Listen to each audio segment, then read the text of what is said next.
Avant de lancer un modèle de machine learning, il est crucial de rendre tes données comparables.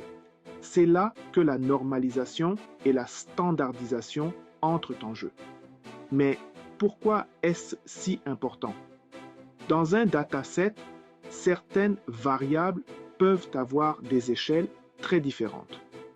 Par exemple, le revenu pourrait être en milliers d'euros, alors que l'âge est en années.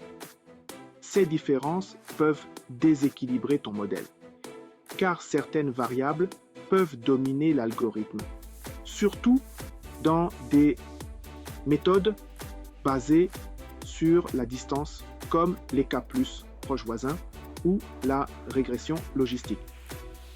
La normalisation est une méthode qui consiste à ramener les valeurs dans une plage comprise entre 0 et 1.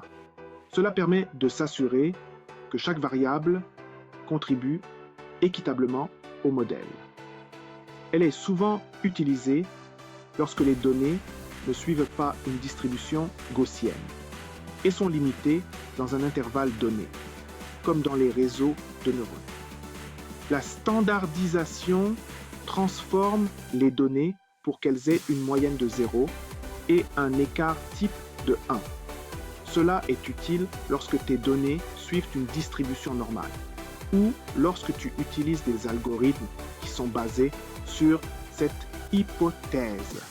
Les modèles comme la régression linéaire ou les algorithmes basés sur la distance bénéficient particulièrement de cette approche, car cela permet de mieux traiter les différences entre variables. Utilise la normalisation si tes données n'ont pas de distribution normale ou si ton modèle est sensible aux échelles, comme les réseaux de neurones ou les K+ proches voisins. Si tes données suivent une distribution normale ou si ton algorithme repose sur cette hypothèse, la standardisation sera plus appropriée. La normalisation et la standardisation sont des étapes clés pour que ton modèle de machine learning fonctionne correctement. Sans elles, tu risques d'obtenir des résultats faussés ou sous-optimaux.